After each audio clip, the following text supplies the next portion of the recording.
there, welcome to Let's Talk Tottenham. And oh dear, Tottenham do it to us every year, don't they? A good start, bang, terrible result.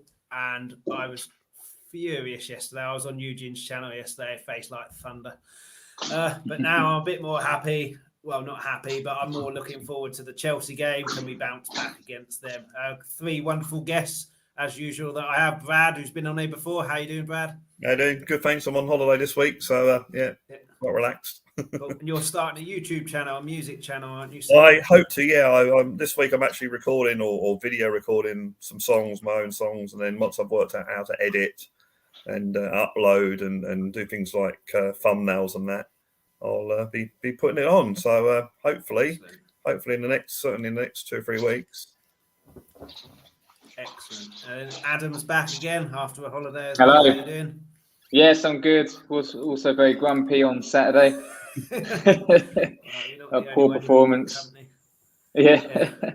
And then welcome back to the podcast, Mr. K. How are you doing? No, good evening to you guys. Good evening. It's nice to be welcomed back here. Unfortunately, I think, we have all recovered. I think it looks like it. I can see everyone's faces. It seems like we're recovering quite well. I wonder how the viewing audience has been recovering this. A drink or two, take a walk in the park. Yeah, I mean, well, I've done the latter. Going off topic a little bit, people say that men can't multitask, but those people are people who have never seen Mr. K on a podcast doing decorating and a podcast at the same time. Unbelievable. You'd already gone, but he was cooking as well. So men can't multitask. Mr. K can. Every other man can't. We're talking about the Palace game and looking at slightly forward to the Chelsea and Rennes game. Before you go, I forgot, Mr. K. You have a YouTube channel as well, Talk 2K on YouTube. It's on Tuesday nights on Will Stewart's THFC rant channel, 11 o'clock GMT every Tuesday. We there's no fixed stuff that I do on it. I just generally, it's the viewing audience that talks to me. So whatever they're thinking about that time. Excellent. That link will be on the description here, and if you're listening to the audio-only podcast, it will be on that description as well. Obviously, like that channel, subscribe to that channel, and likewise hit those likes, hit the notification bell, and subscribe. It all helps the channel grow, and very much appreciated. But let's get to it. Brad, what on earth happened? Top of the league, no goals conceded. Now we're on a 0 goal difference. One of the worst performances I can remember. I mean, we'll come to the Nuno part soon, but I think for me, it was the worst performance I've ever seen pretty much for a long, long time, just because he didn't change anything negative right from the start, right to the end. But I mean, what do you put it down to what happened? Why were we so awful? I think to start, he got it totally wrong with the team he selected. Selecting 3 defensive midfielders was, considering that the 3 midfielders that have got us the first 3 wins, albeit only by the odd goal, and they're all available. Now, we don't know how fit Skip was, but he was available. And why didn't start with that team and then replace the players with, say, like for like? So you replace Bergwijn with Lucas, and Son, you could argue you replace him with Hill. That sort of thing, but he didn't. He went with the 3 really defensive midfielders. I was watching someone yesterday, and the idea was that they would control the midfield, and the 2 attacking fullbacks would get forward, and they would be the attacking option. But that obviously didn't happen because we were totally slaughtered in the midfield. We never had control at all, and that meant that our defence was under pressure. I thought the defence actually, up until the sending off, coped pretty well. They were sort of getting in there, blocking, and I think the defence is actually pretty good considering. And of course, the forwards didn't have a thing. I think Kane, no, he didn't have service, but I thought he was pretty awful. Now, I'm not for 1 minute saying, oh no, it's because he didn't get his move, he was sulking. I'm willing to give him the benefit of the doubt and say it was to do with the fact that he literally got battered against Poland, and maybe that was sort of, maybe that slowed him down a little bit. But they all played poorly. And then you're right, when we go 1-0 down, I mean, when the sending off happens, then you think, okay, we got half an hour to survive, we can defend, and then a draw is a good result in that particular instance. But when we go 1-0 down, well, then you've got to score. And then what do you do to score? You bring on players that are likely to increase your possibilities of scoring.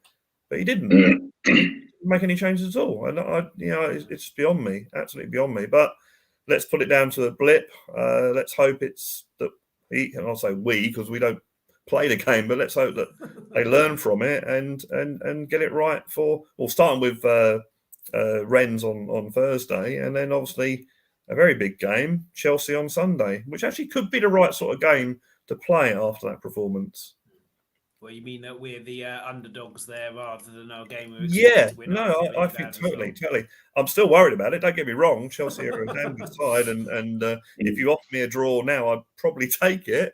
But I think it's that sort of game where being the underdogs, there is pressure because it's a London derby, but the pressure of having to win is not as great as say when you go to Palace or you play Watford or whatever it might be. Yeah, I mean, Adam, what did you make of the game? Obviously, I got a text message from you with some very choice language, so I've got a fair idea of what you thought of the game. But I mean, with Tottenham generally, it's been the same for about 4 years now, that the first 10 minutes dictate what kind of Tottenham you're going to get. And that was terrible after about the first minute. I mean, what do you put it down to, the whole complete negative way of playing and the dreadful performance? Yeah, it was just a bad day for Tottenham all round. I don't necessarily blame Nuno for the team he picked. I mean, he had a lot of injuries, had a lot of players absent. What I do blame him for is not changing it up when it was obviously not working. At half-time, we were so lucky to go into half-time 0-0. He should have changed it up. And I think he should have played Gil with Lucas Moura, Ali, Kane with the two holding midfielders and the back four, just to give our attackers a chance to maybe create something or do something. Crystal Palace were coming forward with no they weren't scared that Tottenham were going to get the ball and go the other end and score. So they were coming forward with no fear, and you could see that. And they had chance after chance after chance. They were battering us. So, and then obviously Tanganga, he lost his head. He lost his head firstly against Zaha, and then he went in with that challenge, which showed his inexperience a little bit and showed that there wasn't someone on that pitch who could, bring the team together and calm them down and settle them. Once he got sent off, that was that. It was only a matter of time before we went 1-0 down and ended up losing the game. So, yeah, I mean, I blame Nuno for not changing it up when it obviously was not working for us at all. I mean, what do you think, Mr. K? Adam said there, Hill like for like was Son, and then you've still got the two holding midfielders. We played three defensive midfielders, and it just gives the onus to Palace, doesn't it? Like, we've got three defensive midfielders here. They're scared of us. We can go and attack them. They're scared of us. What do you think was the reasoning behind not a like for like change there with one player injured and then sticking with the same formation that has seen us 3 wins out of 3? What do you think went through his mind there in terms of his formation? Well, basically, you got yourself a situation where sorry, you got a situation where Nuno didn't look confident with who he had on the sub bench, or he didn't look confident deviating away from his original plan. With the players that were on the pitch, he knew what they could do. He knew what their limitations was. So, to a certain degree, he was confident with that, and he didn't want to go and change that in any way. He wasn't feeling confident about it. If you feel confident about changing something, you'll do it, right? If you have an idea in your mind as a coach, you'll go for it. But he was in dilemma, and maybe it's the fact that he's just coming across our squad. Maybe he thinks it might get worse, and basically maybe he looked at it and said, "Right, let's just survive. Let's just survive. We're getting battered." And to a certain degree, that's what it looked like as well. It looked like we were battered. It looked like we were surrounded. It looked like it was only a matter of time before they were going to score their first goal, let alone their second and third. And the second and third came out of the fact that, Crystal Palace and Vieira decided to do substitutions. they decided to change it up a little bit, stick a bit more of a striking intent in the front. And I thought to myself, all right, fair enough. If they're attacking, and the first movement they did after the substitution, they got themselves a goal, exactly with the person that was subbed on. He had a tactical plan. He knew where to be. He appeared there. The ball appeared there. He knocked in the back of the net. That's pretty much training. So that means that Palace has been training certain things, and we haven't. Palace looked like they had options. It looked like we had no options. We had players, but not options. There's the two different things. Just because we believe certain types of players can give us certain types of effects by being on the pitch, doesn't necessarily mean that the coaching staff believe that that's able to happen, on a realistic basis. Why did he do it? Why he didn't do it? It's done.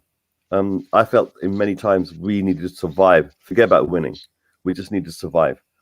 And I think that survival instinct, right? Yeah, the battling instinct needs to be felt by the team. They need to feel it and then do it and perform to it. We did it really well up until the time Tanganga got sent off. We battled. And that's really what it was. It looked like a battle to me. It was quite physical. It was quite aggressive. And I thought to myself that if they had someone to take control of the front, take control of the attacks, as Brad was saying earlier, it didn't look like there was that many people on the pitch that had any form of control over the pitch in terms of other players, like a leader or something. Højbjerg didn't show himself. Hugo Lloris didn't show himself. In fact, Hugo Lloris probably kept quiet after the fact he got injured.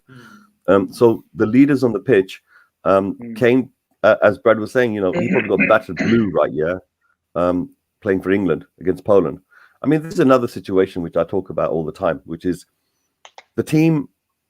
I don't care. I personally think the team should risk yellows and reds if your players are getting attacked. If one player is getting attacked, then your players need to step up. If Kane was in the England squad and getting battered, right? Yeah, what were the rest of the England squad doing? Scratching themselves, looking in the mirror, counting their millions, see what they're going to do for FIFA, see if their TikTok is going to touch their hat. Kane's not from that type of generation. Okay. So the way I look at it, all this hoo-ha in the newspapers and all the rest of it with Man City and all the rest of it is probably lowering Kane's stock, not just in front of the fans, us, not just in front of his teammates, but also internationally too. So the way I look at it is that there's a few things wrong. We need to ride over them, not make too much noise about it, and just get on to the next game. As far as Chelsea is concerned, our squad does not need anything to be up for it. But for the Palace game, there was a touch of complacency, and that was apparent and very, very clear. The lethargic way that they were moving their bodies around. Palace was far more active, far more aggressive. Their pressing was far more getting results. So this idea that we can walk into any particular football match and automatically have the right to win is a load of crap. Jose tried to tell us that last season. Poch tried to tell us that that 2 seasons before. And Nuno knows it as well. This idea that any team has the right to go to any grounds and just say, "Hey, we're going to win because we're that good." You don't have an automatic right to win anything in the Premier League. You deserve to win it if you put it on the pitch. Yeah. Right? Did we put it on the pitch? The answer is no. So did we deserve to win anything? The answer is no. Did Palace deserve to win it? Yes. Yeah, they weren't lucky. They weren't lucky. I mean, that's the thing about it. When we watched the game, when they did score that first goal, they deserved that first goal. Because they were knocking on the door, bang, bang, bang. That'd been our team right here. We'd say, well, we deserve that. And it's the same thing with this. They deserved it. Whether we had a sending off or not, didn't have a sending off. No. We didn't look like we were a side that was going to score a goal. No. Well, to be fair, I accept the... Well, there you go. 2 shots on target. Yeah, exactly. Before the sending off, we had one shot. So yeah, you're right. You're totally right. So I think it's lick our wounds and move on. A fan base, we had some fears, and what do those fears center around? People like Winks, people like Davis. We knew. We did not trust those two being on the pitch because we know the effect that they have on the rest of the team. So, sometimes you pinpoint other players, but the only reason why other players are getting themselves into trouble is because those two do not know how to do their jobs properly. I'm sorry, but they don't. I will 100% viewing audience out there. If Winks or Davis is playing any of those games, I'm not going to want to watch. I'm not going to watch the game. Simple as that. Don't bother calling me onto any shows, right? Yeah, if those two idiots are playing, It's that simple. I've declared it. I've told everyone, if those two are playing, I'm just not going to do it to myself. I don't care if they're going to win the game 7-0. It doesn't matter to me. Those two have proved time and time again that they're a liability on the rest of the players. Right? Winks does hospital passes. We've seen him do it time and time again. He does not know how to be in the right place at the right time, right? Yeah, to take the pressure off the person who's got the ball. That's why Tanganga ended up getting himself, that foul in the first place, because he had to run forward with the ball. Why is he running forward with the ball? You're a central defender. There should be someone in the field that can take the ball off you, make themselves appear in the race, not behind a player. How are you going to get ball past someone if you're standing behind him? It's simple stuff, but unfortunately, on the field of battle, sometimes people are deers in headlights, and I think that's what, to a certain degree, Winks is. Mr. Safety Player, won't ever do anything and won't ever risk anything. And Davis, he's just not good enough anymore. He's done everything that he possibly can. He's 10 out of 10 used to be 6 out of 10s, right? So solid 6 man. No, he's gone down to a 4 now. So there's no point putting him on the pitch. We need an alternative choice. The question is, guys, who can you put in Davis's position when we need someone like that? Well, I mean, who's our backup? Tanganga hadn't been sent off, he wouldn't have ever come on, would he? But then he's got experience. You've seen defenders all over the Premier League and Europe and World Cup, hands behind their back when a cross comes in, and then he's waving to someone in the crowd. He should know better about that, but I just don't understand that. But I mean, Mr. K touched on it, Brad, the complacency. I mean, do you think we took Palace too lightly? I think the whole injury with Dyer was an easy pass. That I think it was just lack of concentration, and generally that lack of concentration comes from, we've won this, we've just turned up, we'll win this. I think we did take Palace without scoring a goal, us without conceding a goal. And do you think we took them too lightly and thought we'd already won the game before? I think we definitely did. But I think it's been a strange week all round. I mean, Nuno's press conferences was pretty weird. All right, like most managers, he avoids questions, but he was saying the same thing. They're asking, what about, do you talk to, not nobody, I talk to all the players. Is so-and-so, they're all, they're all doing this. They should all, and then it's just a really, really weird week. And I can't give the excuse that they're all on international duty, because not all of them were. No. But they not only did they didn't seem to, in all of the games so far, they've all been on that pitch supporting each other, as Mr. K was saying, helping each other out. They seem to disappear. I mean, even players like Højbjerg seem to be quite distant. It was a really, really weird performance. And they definitely took Palace lightly, but they didn't really. It was like they were all on drugs or something. It's just really, really weird. They're all tripping, going, "Oh, look at the sky! It's so nice," Well, they could have done with a bit of speed, couldn't they? Exactly. Yeah. But it's just really insipid. And I'm not a huge stats fan, I have to say that, but the stats were absolutely appalling. I mean, 18 shots to 2. It's like, hang on a minute, that's rubbish. I think Spurs, that's the least number of shots they've had in about 5 or 6 years or something. Yeah. The only thing I will say is what we've been saying about getting back, moving on, is that it's still a transitional season for me. It's still going to be Nuno getting to know the players that he can trust and who he can't trust. It's the players getting to know that they can trust or not trust Nuno. It's them getting used to his tactics, knowing that maybe he can make a change, and be confident in that change. This all takes time. And I think this season, at the start of the season, I predicted the best we could do is 6. A cup's a possibility, because cups always you always have a lot of luck in cups. About you might who you draw in the next round, and 2 big teams drawing each other and knocking one of them out, that sort of thing. So you do get luck in cups. So that's still a possibility. But certainly in the league, you just got to look at, well, what teams are better than us, and there's certainly 5 teams that are better than us at the moment. So it's a transitional season. I don't like bringing up Poch because everyone does. But I looked to his first season, and we had the same sort of thing. I think the famous Villa game where Kane scored that winner, he was fearing the sack. So that was October, November. So we're not that far away from October, November now. So I think that it's still going to be a transitional season. I've got a bit more confidence now recruiting. We've got January transfer window to come, and then next season, if we can get some other players in, and also address the elephant in the room is the lack of cover for Kane and the lack of replacing Ericsson, which has been going on for years and years and years. So if we can do that, and then maybe in the following seasons, I'm sort of quite optimistic.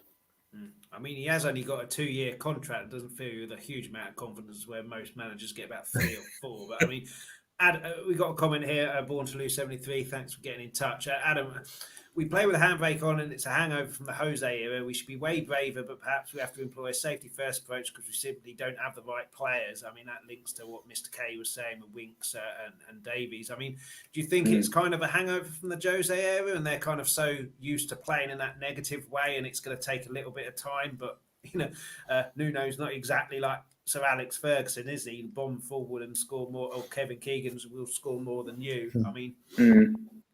Well, I think we didn't employ the right tactics. No. Yeah, but again, I mean, I don't think we took Palace lightly. I don't think any Premier League team is going to take any other Premier League team lightly because anyone can beat anyone on their day.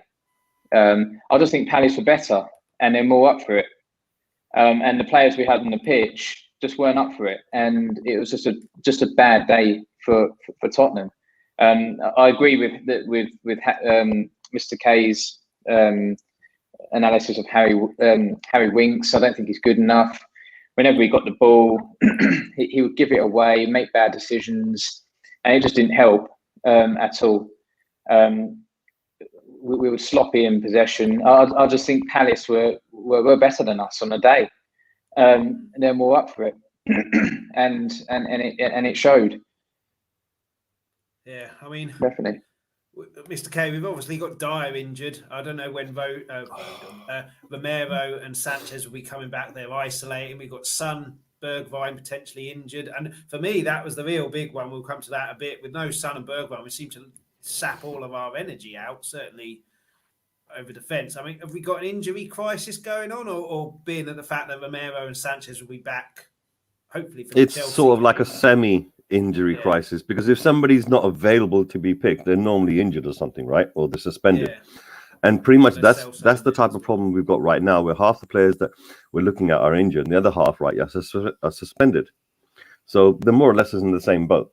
We need time to recover. We need time to get fit and ready. And then they need to be able to play as well as nurse their injuries. But it's the players that didn't get injured but are suspended. There's some emotional turmoil going inside their head. They've been called out in many places. Many people would like to blame it on the players, even though it's got nothing whatsoever to do with them. Let's face it, you play for Argentina against Brazil. You don't have a choice. You got millions and millions of people out there, right, that will absolutely be baying for your blood if you decide, oh no, I can't turn up and leave Spurs. Who the hell is Spurs? They're Real Madrid. Are they Barcelona? Are they in the final of some Champions League? Well, we used to be. That's the type of team we were. Or we were just lucky to maybe have got there. Are we the pedigree of team that is like that? And the answer is no. When did we suddenly become so picky that we could turn around to our internationals and say, no, you shouldn't go? We've never done that. Only the big team. I mean, when I say big teams, I'm talking about Manchester United and Man City would do things like that, where all their stars are internationals and they're all important for the national teams. And that if they go out there, there's a good chance they're going to get injured by the time they come back. And, Man City might be going for a quadruple or something. We're not going for a quadruple. Seriously. And by the looks of it, we're not going for any cup whatsoever. It looks like we're just going to go for a transitionary period in the first half of this season, purely just to find out how the team works. Who can be played, who can't be played, who can be relied upon in a particular situation, who cannot be relied upon in a situation. We as fans, we've seen it year in, year out. We know who we can't rely upon. Unfortunately, this coach, every coach, they're going to have to come in and they're going to have to start from zero and start all over again. I mean, let's face it, if Nuno came in and listened to any of us from the moment he came in, he wouldn't have played Dyer and Sanchez. Yeah, I mean, he wouldn't have done. So therefore, it's kind of like we have to trust their approach. They have to feel it out. And, they felt out Winks and Davis, and probably Winks and Davis said a whole load of shit outside the game. Yes, boss, we're going to do this. Yes, boss, we're all that. Yeah, head and shoulders. No. Have I lost a sense of belief? No, these boys didn't aspire any belief in me in the first place. Am I disappointed with Nuno? Honeymoon's over, mate. Yeah, From now on, you do anything, guess what? The fans are on your back. Yeah, if you don't know what it feels like to have the Spurs fans on your back, you have no idea what it feels like, because it's the most lonely feeling in the world. When the fans get on your back, it's the time when you can't connect with the players. So not only can you not connect with the dressing room, but also the fan base you can't connect with either. And that type of pressure, how will it reflect on the psychology of Nuno? We all saw how Nuno handled it. We also how Jose handled it. It wasn't pretty. No. Right? Nuno's not like that. Nuno seems to be the opposite. The more upset he gets, the less he says. I think that is actually a psychological trait there. I think the more angry he gets, the less he wants to say. No, but that's what he did, even at the end. I mean, at the end, you can see that. Look, listen. Okay, I'm a bit of a talkative person if I need to be, right? Yeah. No. So if I was the coach, and I was on the sideline, we've got 5 minutes to go, I wouldn't be sitting in the dugout with my hand on my mouth like this. No, I'd be out there, animated. I'd be throwing everything, bottles of water, players. I'll grab Winks and say, "Get out there! Tell that guy to do this." He didn't do that. No. He didn't do that. He looked like a deer in the headlights. Players and managers, isn't it? A bit of passion, a bit of desire, a bit of determination. I think he's normally like that, though. He just wasn't like that then. I think he was in shock and awe.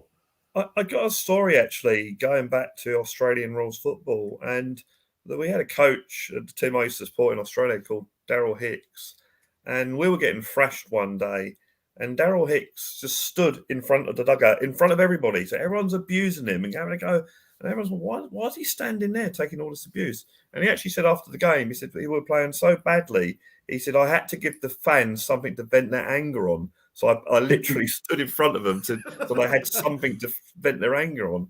But yeah, Nuno was, I'm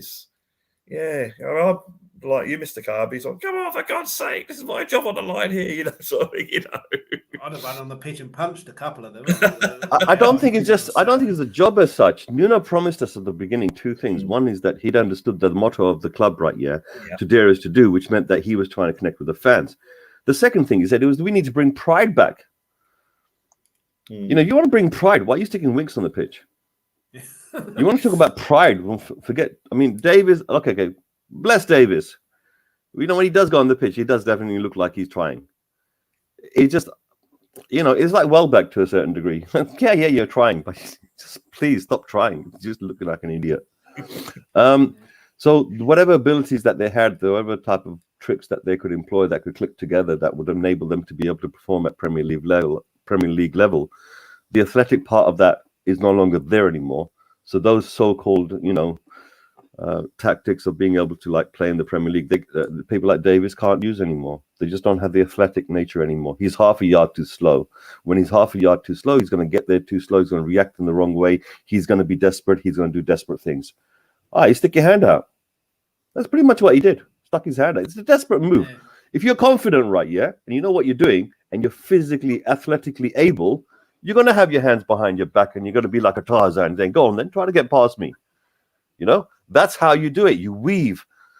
He didn't do none of that crap. He was too much like cut out cardboard, really. But it is what it is. Bless the players for trying. We did see fight. We didn't see much creativity. So realistically, the team that we were watching, they were a struggling team. And we saw them struggle until something eventually had to give. Yeah, I mean... something had to give. And it gave. I blame Nuno for this game, Brad. You know this. I was fairly angry on Eugene's channel yesterday after watching Match of the Day 2 in his press conference. Born to Lose has said pretty much the same. It's a good time to play us. We were hit hard by injuries and players in quarantine, but we had enough to get something from the game with the right tactics employed. It's on Nuno.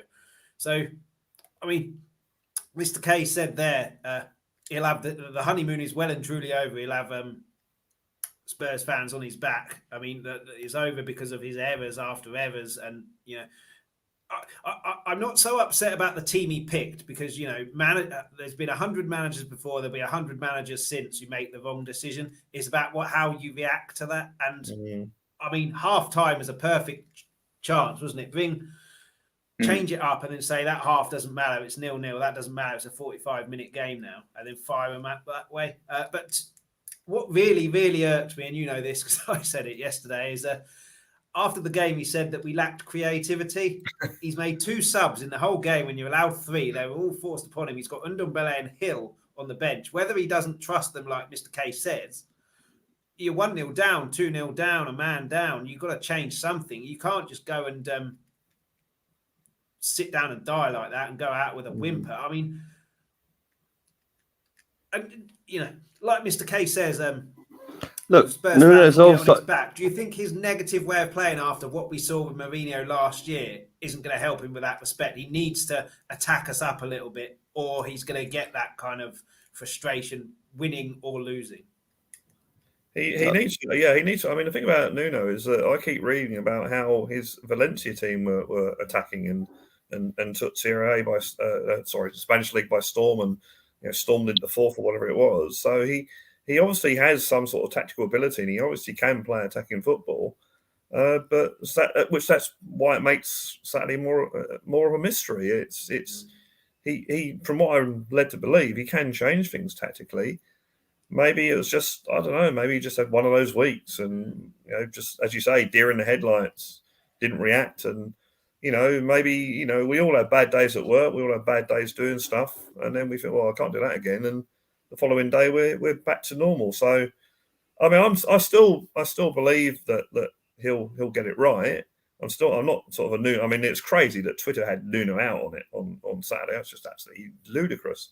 But yeah, I'm still confident that he can achieve something. And up until Saturday, I was quite happy with the way the team looked and the way it looked, it felt, and the old family atmosphere was back in, or it seemed to be back again.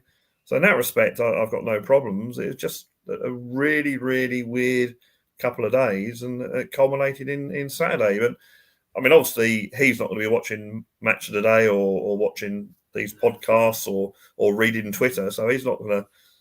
But you think that he must think.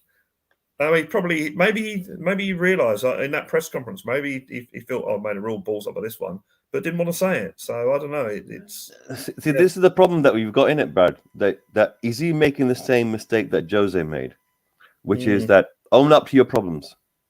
Yeah. Own up to them. If you want to improve, you need to own up first. Yeah, if you don't own up, then how are you going to address them? The second thing is that if you want to remain and connected to the club in terms of the fan base, you can't insult our intelligence. Yeah, exactly. Right? You can't turn around to me and say that, oh, well, we didn't have enough creativity when you got 2 creative players on the sub. Like, what stopped you, mate? Like, we're sitting here with chains on our wrist and we can't do nothing. And we're screaming out for it. He's behind you. It's like pantomime all over again. Where's the levy? Like, bring on. But the thing is, look, maybe we've seen little clips of some of the creative plays that we have, and we haven't seen some of the liability side of their play. And then maybe with Nuno being, a pragmatic type of coach, maybe he sees that and he thinks, all right, if I take that guy off and then put him on, what's he really going to bring to me that's better than what that guy's giving me? And he's thinking, okay, fair enough, he'll have a little bit more creativity, but he's also going to lose the ball. Also, the ball's going to go around him. Or, but he calculates like that. And then he thinks, all right, you know what? He doesn't bring enough to me to justify changing him. And because don't forget, Nuno uses that language. He uses that type of language. And the thing is, if you want to understand him, you have to start changing your language in order to adapt to his before you understand what he's talking about, right? I think there was a couple of times, like, for example, he was talking about control. We don't give a muppets about control. We give a muppets whether the ball gets in the back of the net. Yeah. we talk about the word. See, on the one hand, you want to use the word control. We want to use the word attempts. How many attempts did you do on goal? How many times did you put the opposition to the sword? Yeah. Did you make them feel uncomfortable? Did you shake them up a little bit? Did you make them think, oh, crikey, they might go around that corner there, might go around behind our fullbacks. We better tighten up a little bit. And the moment the opposition starts to do that, you've got them. That's how the Premier League works. It's not one straightforward attack. It's like, fidge them here, they'll move. Fidge them there, they'll move. And it's just swaying left and right is how the Premier League... It's the formations nowadays do this type of shivving left and right the ball. It goes round until there's a movement and opportunity. Someone makes it. Someone does a cross-field pass. Bang, bang, in the goal. And we didn't get that bang, bang. We didn't get that fluid passing. It wasn't clean enough. The ball was either going too far for one of our players to get to, too short, inviting trouble, or too hard, which meant that there's no control when the ball does get there. So there was a whole problem going forward, and no one on the pitch had the solution. And this is where I think, to a certain degree, you need to take a risk, because that's what it is. You didn't take the risk; you still lost 3-0. Vieira took a risk, and he got 2 extra goals out of it, and that helped his goal difference. That's the thing as well. Like if he'd have brought Hill on and Nondombele and we'd lost 3-0, then we wouldn't really be having this conversation. We'd have said, well, we tried it and it didn't work. Yeah. It's because, and Chris would have been, well, not a happy man, but Chris would have been a lot less angry than he was, sort of thing. I'm always a grumpy man. It's just the levels that depend on how grumpy it is. But... And it also, if Nuno had said in the press conference, I think I got it wrong today, then the fans would say, okay, fair enough, we move on. But because he didn't, and that's what worries fans. Hang on a minute, didn't he see that? Everyone else that you talk to on these podcasts or read on Twitter are saying the same thing. All the pundits, the so-called ex-professionals are on Sky are all saying the same thing. And when Nuno doesn't admit that he got it wrong, then you think, hang on, why is he not seeing that? I believe he can't not have seen that. He must know. He's a professional manager. He's managed for God knows how many years in so many countries. He must know that I could have brought on and maybe should have brought on London Bellet or Brian Hill certainly at 1-0 down, because you got to score. And he must know that, surely. I mean, we've got another comment here.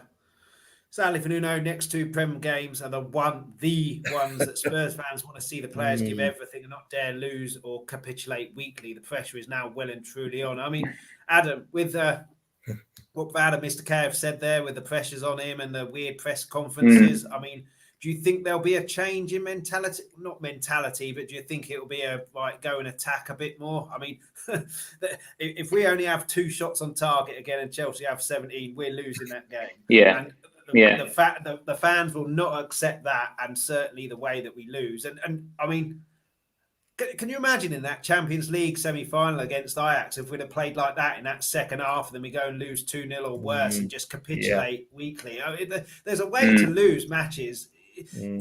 I would much rather lose 4-0 but trying to go for it than lose 1-0 by not laying a glove on them at all. But I mean, do you think there'll be a change, Adam, in his mentality and his approach for the Chelsea game? Yeah, I hope so. I mean, it's a funny thing because he's just won Manager of the Month, and then here we are slagging him off. He gets a result at Chelsea, he gets a result at Arsenal, he'll be back on top again.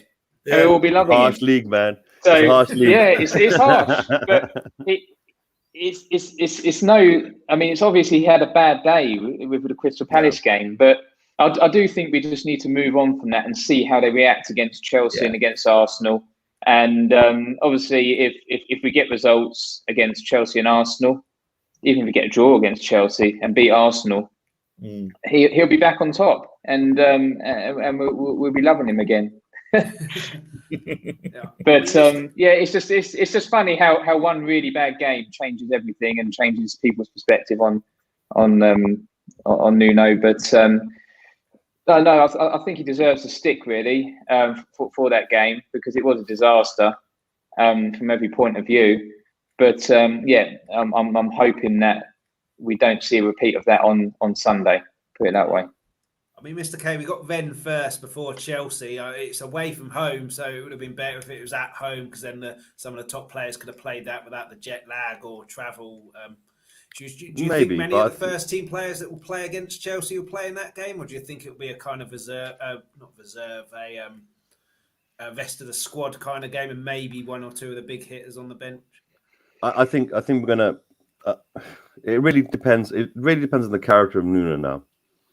If he can smell really what's going on, he'll chuck everything at Ren. If you can smell what's really going on. Would you want that when we've got Chelsea three days later, or would you not? Got no choice. We tried to play this game before, and it fell in our face, where we tried to have two squads, so to speak, two different teams. I know the temptation for this, because you got recovery, and then you got game, and the intensity that you get in the Premier League, it really saps your energy. So therefore, you need people that have got the reserves in their body to be able to perform at that level, say when you get to around about the 40th minute of the first half, or whether you get to the 75th minute of the second half.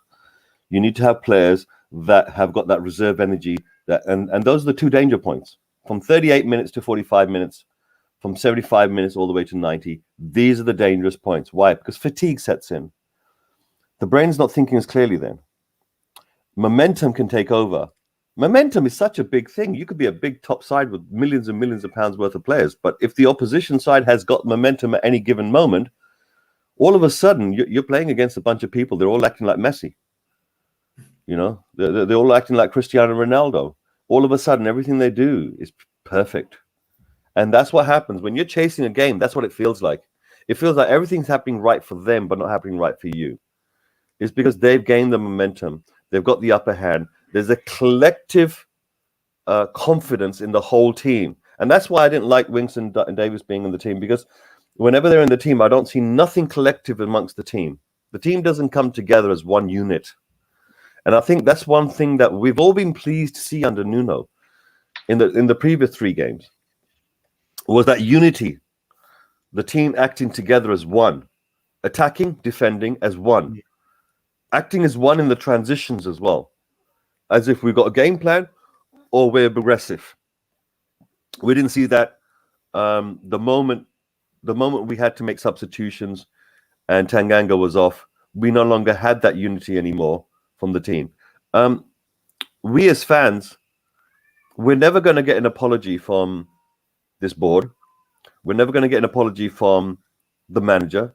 And for crying out loud, we're never going to get an apology from a player unless they're leaving us. They go to another place, then they sit down and they think about it and think, you know what, I wasn't right.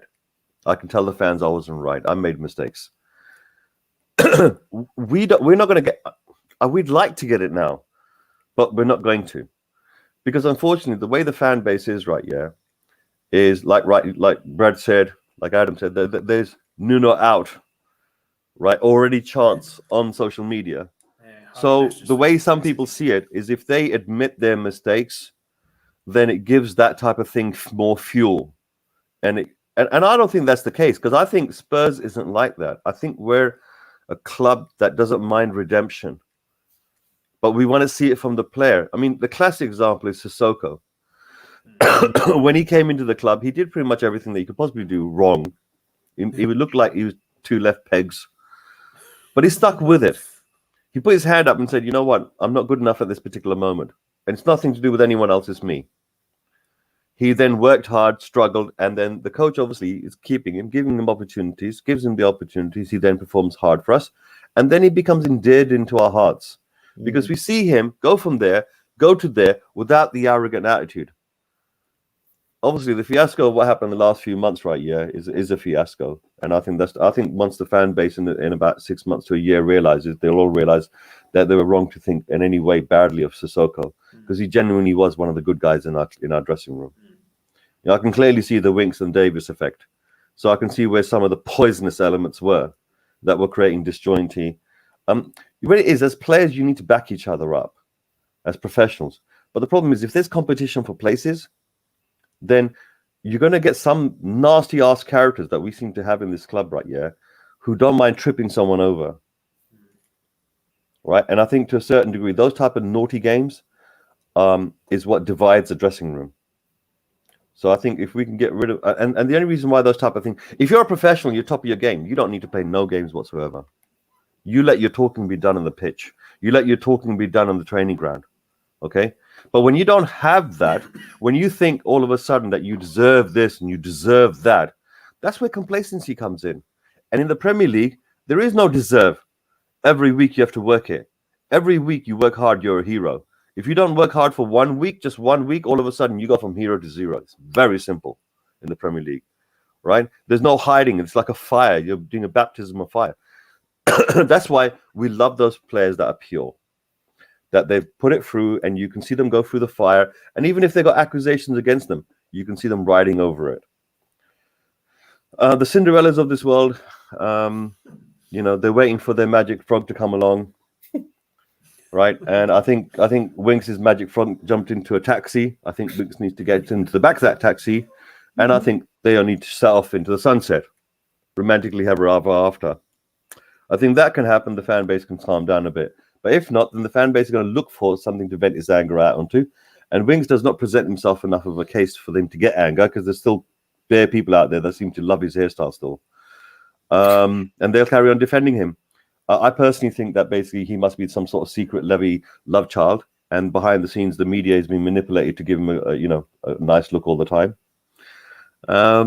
But there has to be a reason why. I think also being one of our homegrown players is a bit hard to bash him so much. But personally, I think it's even worse that if you are a homegrown player and that's the attitude that you've got. No. Anyway, we've got to move on. I do quite like Winks. I think he's suffered a massive confidence battering, but he's been given chance after chance, really, and I think he needs to move away, not just for us, but for himself, really, which is a shame. But I mean, he's been given his chances, and he most notably against Pacos, one of the older heads there, and he didn't do anything. But one of the young players, Brad Tanganga, and his red card. I mean, like Adam said, he is young. Do you think it could be a good thing because he'll learn that lesson very quickly? I thought as soon as the first one happened, he should have been taken off, because you know that any kind of challenge he makes that is mistimed, you're off. And he was lucky not to go off in that one, because some angles you saw him push Zaha in the throat, and then some angles you saw Zaha push him in the throat. So I do think whatever card Tanganga got was what Zaha. I think he's going off, but and then do you think? So A, do you think that's quite a good thing because he'll learn that quickly? And secondly, do you think he'll play against Rennes? Because if that was me, part of the problem with Sanchez, I think last season was that, and the defence, as soon as they made a mistake, get out of my team, don't even come talk to me.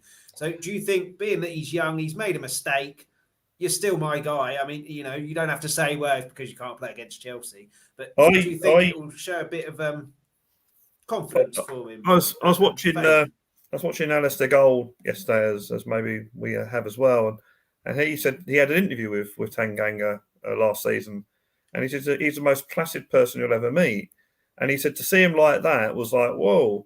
And I think, I mean, I hope he does learn from it. I mean, whether I think he will or not is not the problem. It's he's got to learn from it. I'm not so sure that it was 5 minutes between the red card, between the yellow card and the second yellow. Whether that's enough time for Nuno to sort of take him off, I certainly didn't think it wasn't my instinct watching the game. Get him off. There should have been one of the other players, one of the older players, someone like Kane, going up to him, or Lloris going up to Hoiberg and say, look, calm it down. And the next tackle, if you get involved in a heavy tackle, you're going to be off this pitch. So just call it. But he didn't. And it's adrenaline. The adrenaline was still there. He was still uptight. We probably were watching it. I mean, I was calling Zaha all the things under the sun, so the adrenaline's still there. You're still angry. And he didn't, unfortunately for him, he didn't have time to calm down and get that sort of level head and then play the rest of the game. The first chance he got at a tackle, and where you must think he's thinking, I've got to make this tackle, and he did, and he tried, and he misjudged it and mistimed it. And although at the time I thought it was harsh, no, I've seen it back and no, it wasn't harsh. It was a second yellow, and he just knew as soon as that tackle went in. Yeah, the crowd are all on top of it. Yeah, of course they are. But no, it was definitely a second yellow, and he was definitely off. But I think it's an adrenaline thing. And again, he's young. He's relatively new in the Premiership, and he has played well in big games. So I don't think it's not a sort of an attitude thing. I think it's just a heat of the moment thing. We all get it. You should see my rubbish bin. It's got dents in it where I've kicked it because I've dropped something on the floor. So and I'm a really placid person, sort of. Your rubbish bin would say completely differently, Brad. Your rubbish bin would say you're lying.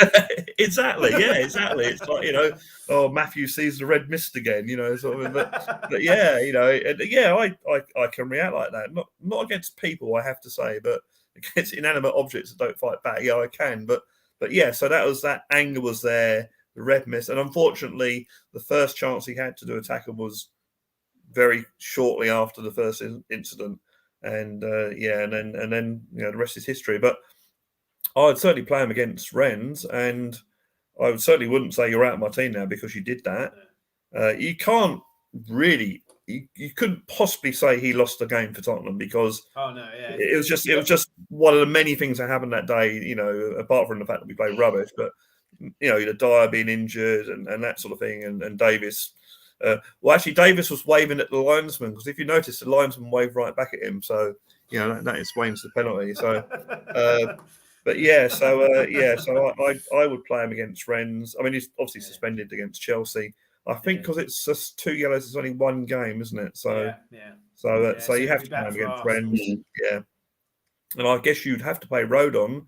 Because Rodon, depending on Sanchez and Romero, Rodon might be needed on Sunday as well. So I think you'd have to go with that defensive pairing. Yeah, I mean, just quickly, another Born to Lose comment here. Never really thought about it. Momentum is everything. Look at how the international break derailed and hobbled us in various ways. Believe that if we had Palace the following week after Watford, we would have beaten them. I never really thought about that, but I've got to show you a tweet. I've got to show you a tweet I saw today. Keep talking. I've got to find it. Brad's mentioned Rodon there, Adam, and another new guy, Royal, Emerson Royal. Oh yeah, I did see that.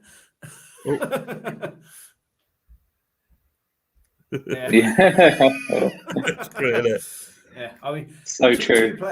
Two players there. I mean, Zaha, I can't stand. He whines about absolutely everything. If he took that as a compliment, like Jack Grealish, Eden Hazard, Son, all these players did, he'd be a far, far better player because he wouldn't let it go to his head and get frustrated, and then he'd be able to play for like teams like Man United. But he whines about absolutely everything, despite his obvious talent. But he was up against Emerson, who he beat him a few times. Emerson did quite well in other times. It seemed like a real good battle, and it didn't look like Emerson shied away from it. Rodon, his first game of the season for us. I thought he did all right. Like Brad said, I thought the defence played quite well considering how under pressure they were until obviously the penalty, and then we capitulated. But those two in particular, Rodon and Royal, how do you think they did? And will they play a big part this season? Obviously, Tanganga and Royal, it looks like when everyone's fit, are the right back options. So battle between them. But how do you think those two guys did? Yeah, I mean, what an introduction to the Premier League. First game against Wilfried Zaha. I mean, he probably thought, what on earth is going on here? What have I got myself in for? But Zaha did get the better of him a few times. But you can't really blame him. Zaha, I mean, Tottenham, invited pressure. They were sloppy in possession, which Crystal Palace had all the possession really, and Zaha had a free rein to run at Emerson Royal game. You've got to be a special defender to really cope with that. I think it's a very difficult task for him, especially being his debut. Rodon, he did well coming on. Again, it was difficult with all the pressure that they had to absorb, and Tottenham were getting battered. Really, Crystal Palace were coming at them at will. But in terms of the future, I do think they're two players for the future. I think Emerson will play a big part at Spurs, and Rodon as well. How old is Rodon? He's only young, isn't he? 22, maybe 22. I think 22. But... Yeah, he's one for the future. I mean, yes, with Tanganga, again, he's obviously one for the future. He's a great talent, but yeah, with that game, be a bit more bloody subtle about the first one. If you want to foul someone, foul them. Don't try out for WWE in front of the cameras. But that's it. He lost himself. He lost himself in that game, and he will come away from that very, very frustrated with himself that he let that happen. And it's just it's a learning curve, and he will learn from it. He's not a stupid person, he's an intelligent guy. He will learn from that, and I guess Nuno will probably pull him to one side and said, "Look, you lost your head in that game, but learn from it," and he will. And I mean, I think Spurs have got a few players for the future. This is going to be a transition season, but I hope that these players do grow and become really good players in the future, which I think they will. Definitely. Yeah. What I really liked about Emerson, there was a point in the second half before the sending off, Mr. K, that he kind of shook Zaha's hand and seemed to relish the challenge of against him rather than shying away and hiding. I like that. It was a kind of battling, kind of smiley shake hand where, I mean, you've mentioned a few players. We've got so many players who kind of hide in big moments, and it was nice to see someone who, well, it's going to be tough, but fine, I'm up for that. So how do you think he did, and how do you think he'll do this season for us? Emerson. Sorry, which player was this again? Emerson. Emerson, right? Okay, now Emerson, right? Yeah, I thought his debut was. I thought the game was all right for him. He wasn't at the top. He wasn't at the bottom. Some of the tackles, like for example, on the right-hand wing, really they were his tackles to make. Tanganga shouldn't have been involved in some of those. So I think that Emerson was being played a little bit too far forward, and I think Adam was right maybe when he said that there was more central defensive structure that was being placed, and it was the wing backs, the fullbacks that had to become wing backs in order to create some sort of creativity and overload on the front. So the last line of defense was always going to be Tanganga. But Emerson, I thought it was an okay sort of like introduction. I've seen him do his debut at Barcelona, and trust me, we did not want that. His debut at Barcelona was an absolute mare. Honestly, he got dispossessed like 6 times or something, right? Yeah, didn't do a single dribble going forward, and anytime he did pass the ball, he went to the opposition. So I think, thank God, it wasn't like Barcelona's debut that he did. But we have got ourselves a quality right back. Now, the strange thing is, unfortunately, I don't want to say this, but I've got no choice because I've seen it with my eyes. I've seen Tomiyasu play as well now in the Premier League. And that was against Norwich, though, who I think will get relegated, and an Arsenal team at home. So, be very interesting if you compare the two. Yeah, but did you see the way he took that shot, though? Do you see the way Tomiyasu took that shot? Is that the volley that just went over? Yeah, but the way he took it, it's like, come on, to do that, it's like. Anyway, it's gonna be fun. It's gonna be interesting to see what type of character, this new player is. And I think to a certain degree, we've got more of a character in Emerson than we would have had with Tomiyasu. And I think to a certain degree, Tomiyasu is, Arsenal's son, so to speak. Yeah. Mm-hmm. And we have ours. And then all the other teams are going to be out there trying to grab theirs as well. We started a trend, apparently. We got the best. We got the original. But yes, it did show. I mean, that's one thing I love. The first 3 weeks, the first 3 matches, the reason why I think an awful lot of the Spurs fan base was on such a bit of a high and feeling so confident is because we could see that these players that we now have, these young players that we have, the ones that new ones coming in, they're not waiting to say hello. They're already here and saying, yeah, this is my club now. Golini is a classic example. I mean, that guy's come in and he's like, he's it looks like when you look at him, it looks like he's been there for years. He's so comfortable with the place, right? And Romero has come in and sorry to interrupt you there. Speaking to you yesterday, you want Golini number 1, don't you, over Lloris? I think we have to transition that this season rather than wait for next season, because confidence is everything. Confidence makes your body train a lot better. It makes you that split second quicker. You cannot have hesitation as a goalkeeper. Okay, so we need that confidence. I mean, he came into our club. Golini came into our club, And as far as he's concerned, he's the backup goalkeeper to Lloris, and he's in waiting to take over.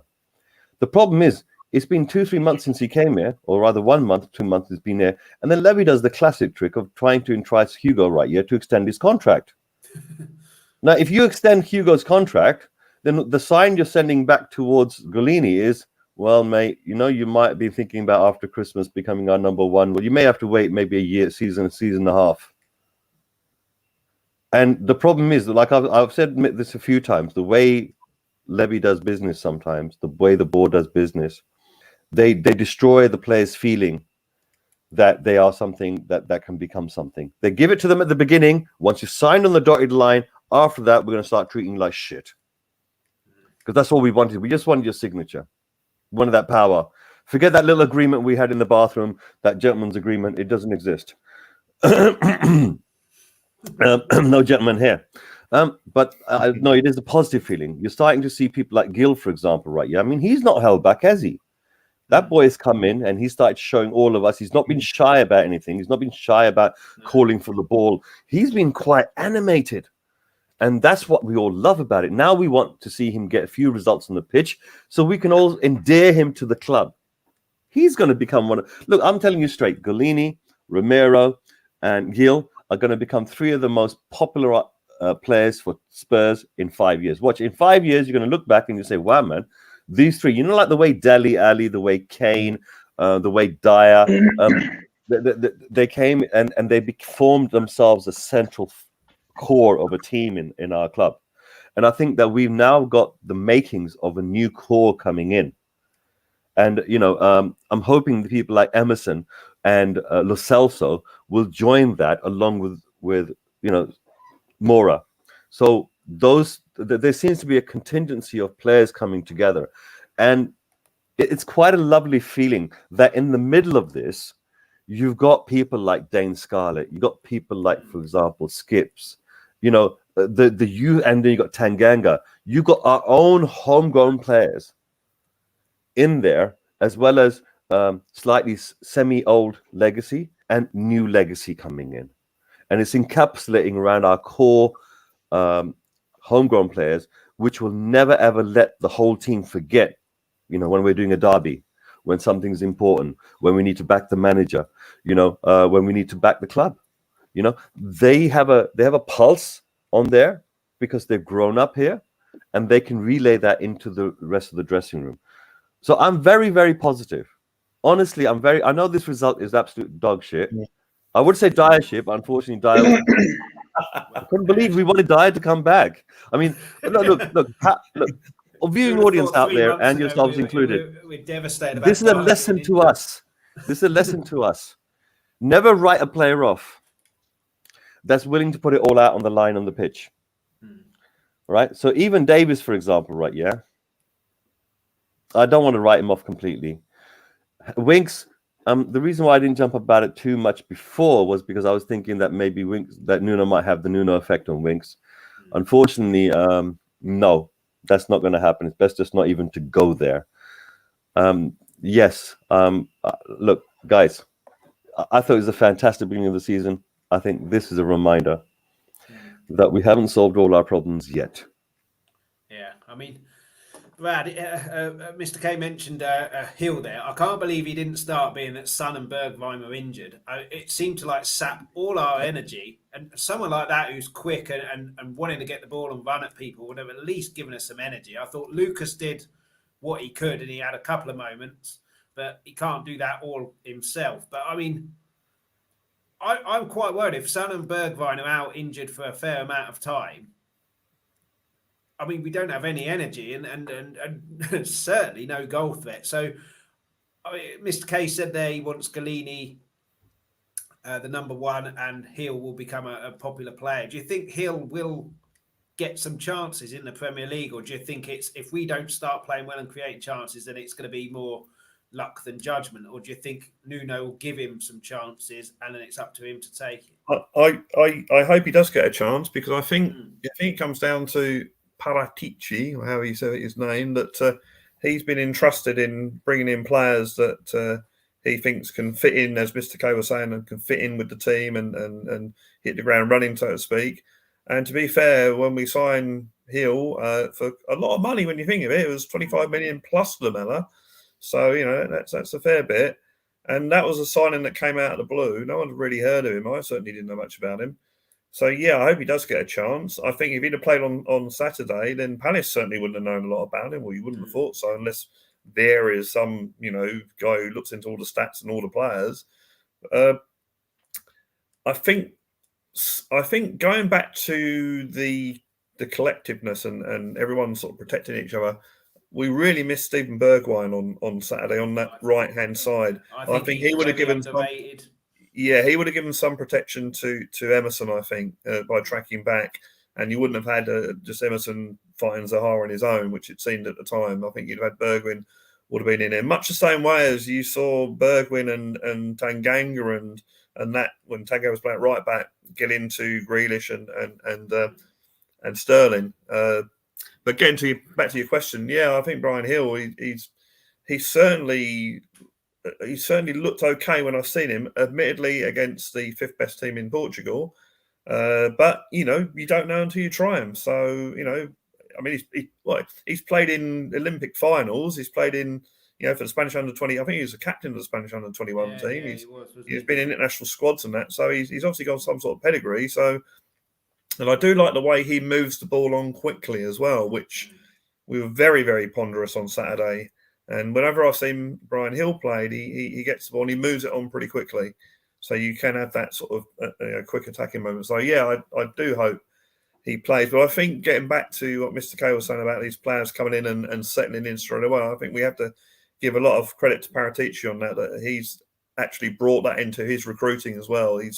That's one of the key factors into bringing players into a squad, which I again, going back to Pochettino, I think that was what he had that as well, that you bring players and you get rid of the players that don't fit in, which is what happened in that first season under Poch. And I think that's what's going to happen this season under Nuno. Yeah, I mean, Adam, kind of wrap it up a little bit now. We've mentioned how Nuno was awful on Saturday. I'm prepared to say it was a one-off. I'm happy with that. You've got to give the guy credit, like you said, manager of the month, now the worst manager in the world. Doesn't happen like that.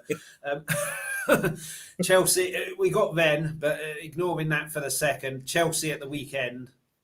Do you think we'll bounce back in that? Obviously, like Mr. K said, the players don't need any motivation. The fans, I'm expecting and very much hoping I will be. And Brian Daigle's there as well, so he'll be loud, but we directed at Daniel Levy rather than potentially the players. But, I mean, you got Kane there. You got, even if he's not playing Dyer in the dressing room, Lloris, they know what it means to us fans and the Arsenal game going forward. So do you see a bounce back in these two games and not just in terms of performance, but result as well? I mean, Chelsea's going to be very difficult with a bit of fire at the moment. But yeah, in terms of performance, I think we'll react and we'll bounce back. And yeah, we'll give a reaction and put in a good performance.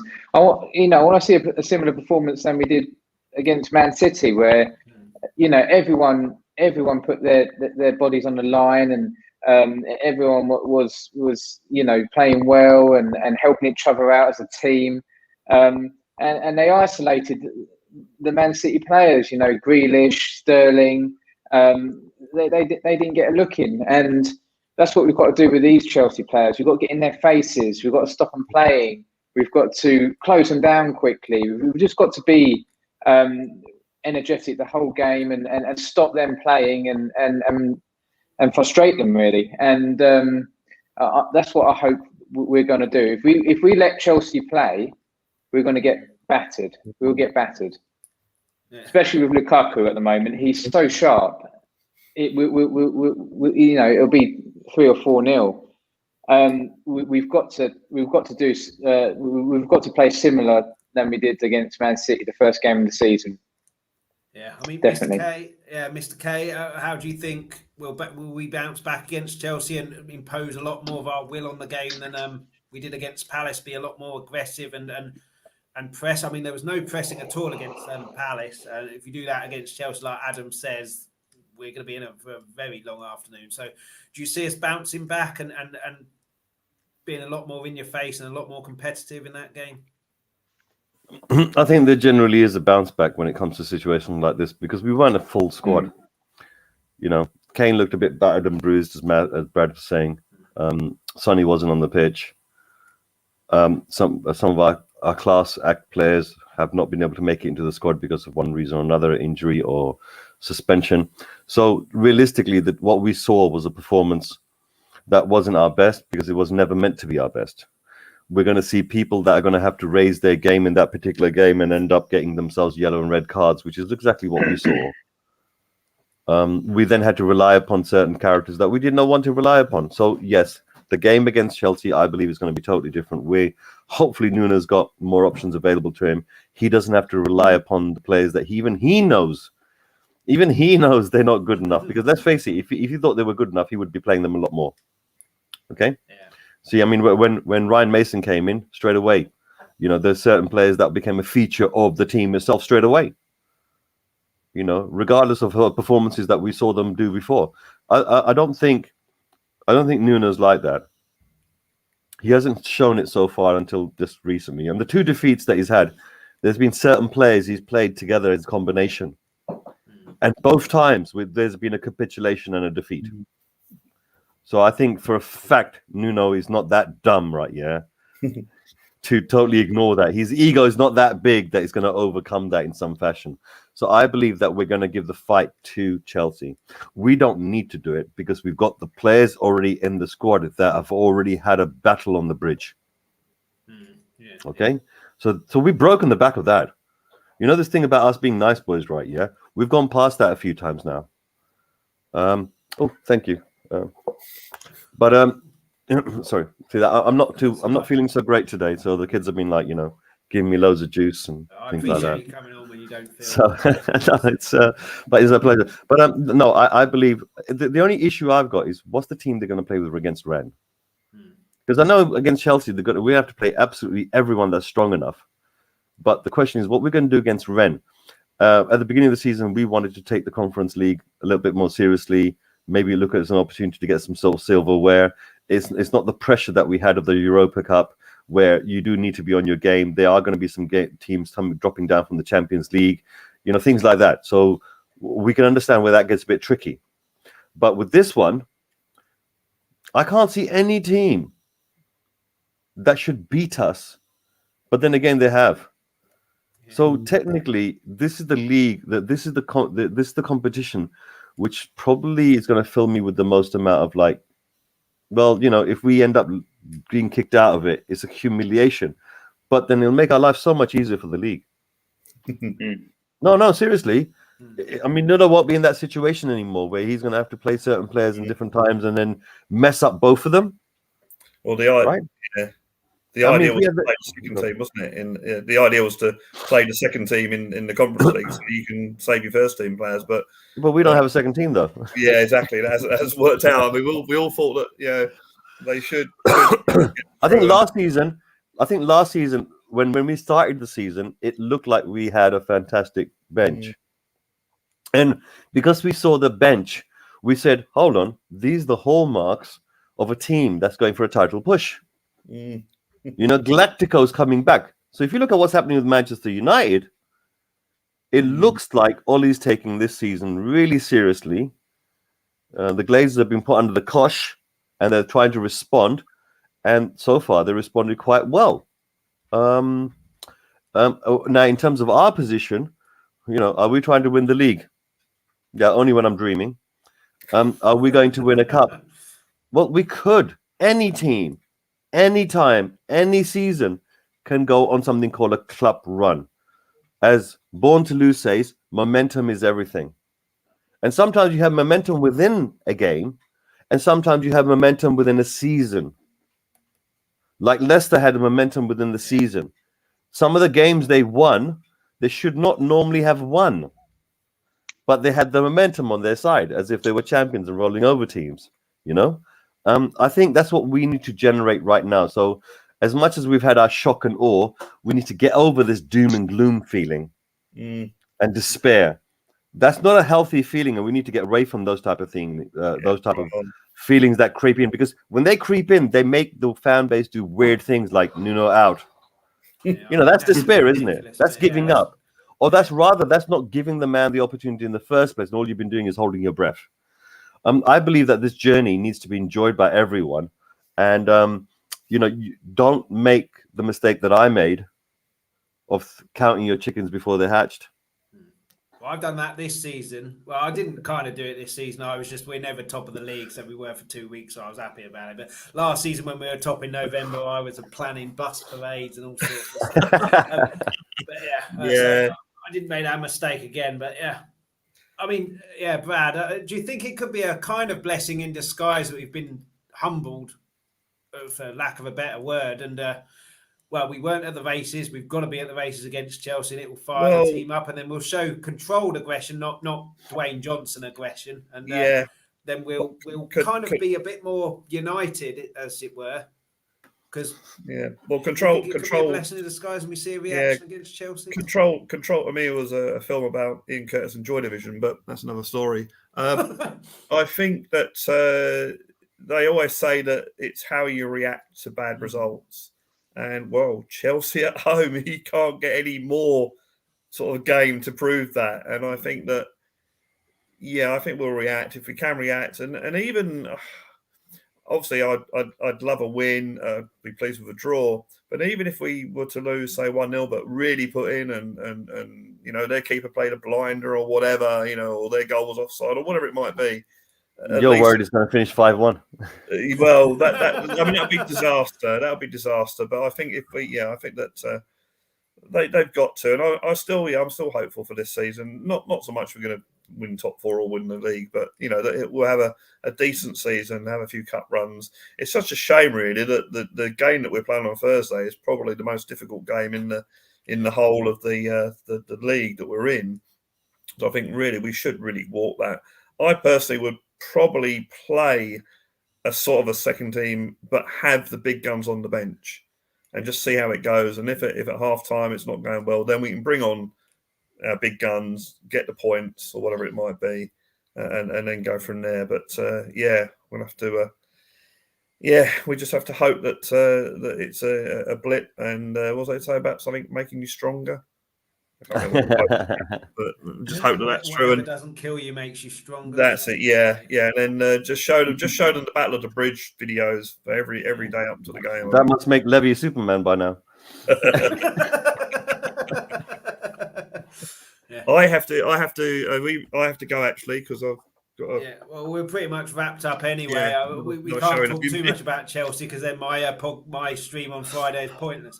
But I mean, it's been great having all three of you guys on. Mr. K, I appreciate you coming on when you're not feeling 100%. But just before you go, Brad, where can people find you? You've got a YouTube channel coming out at some point. It's not up and running. It's not up and running at the moment. I mean, my Twitter handle is at Brad Hotspur. I haven't actually even come up with a name for my channel yet. It's really going to be just me playing my own songs on the guitar. I'm an average guitarist at best. I'm an average vocalist at best.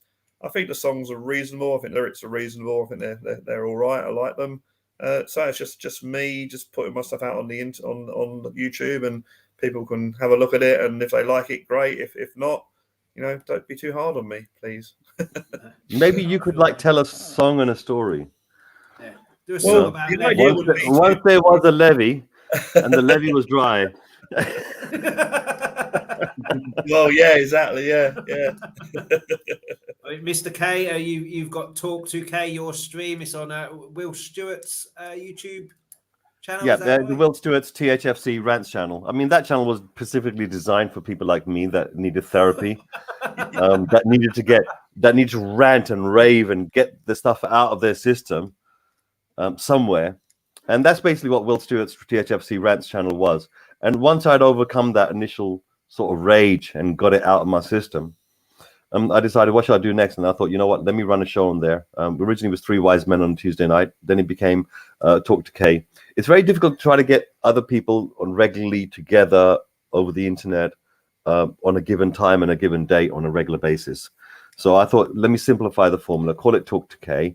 And then even though it may have a regular structure of people turning up regularly, like for example Eugene Lockman, he's literally Batman and Robin sort of situation going on with that stream. But yeah, it's all about you guys. It's I don't have no sort. I don't try to talk too much about what's current affairs. I generally tend to feel about what's currently you're feeling, current feelings as opposed to current affairs. Talk to Kay. Well, Tuesday nights, 11 o'clock GMT. Brad's Twitter handle, Mr. K's Talk to K, and the YouTube link and his Twitter handle there will both be on the description, so check those out. Adam, pleasure as always. You got Twitter? I haven't got anything. Oh, okay. You're in the chat, ain't you, Adam? You're in the chat everywhere. I don't have anything. No, you're here there. Adam, I'm sure you're here, there, and everywhere in the chats in every one of these streams. So if you're going to find Adam Matthews, you're going to find him inside the chat. Guaranteed. Hit him up. Send him a like. You need to chat to him. You can come here on Mondays because he's always on. Just one message before we go. A nice message. And Born to Lose 73 again. Spurs the ultimate confidence side. When it's going well, will absolutely fly. When doubt creeps in, wheels completely come off. Let's hope Chelsea is the first part of that. And appreciate it. Great show as always. Thanks so much for watching and getting involved. Brian Daigle.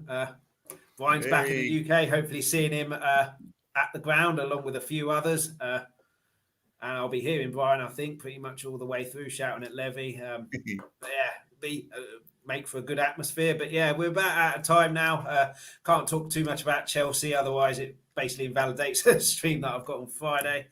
But yeah, I mean, let's hope we have a good run in that one, and then, you know, hit the ground running in that one and really make a statement again after a bad statement. And this is just a blip, and then we can go on and carry on and then forget about this whole debacle. But yeah, let's hope that happens. Starting with Ren on Thursday. Yeah, come on, you Spurs. Come on, you Spurs. Come on, you Spurs. Thank you so much for watching, for everybody who participated in the live chat and added comments. Before you go, please make sure you hit that like and subscribe button. Anybody who couldn't watch the live video, you can still catch us on YouTube. Add any comments, suggestions or questions to the comments section on the video. Anybody who's listened to the audio-only podcast, thank you so much for listening. Anybody who wants the audio-only podcast, you get this wherever you get your podcast from. Alternatively, if you go to Twitter, at Talk Tottenham, you'll find all the information there. We'll be back soon. We're live Mondays, 8 p.m, Fridays, 12:30 UK time. Until then, come on, you Spurs!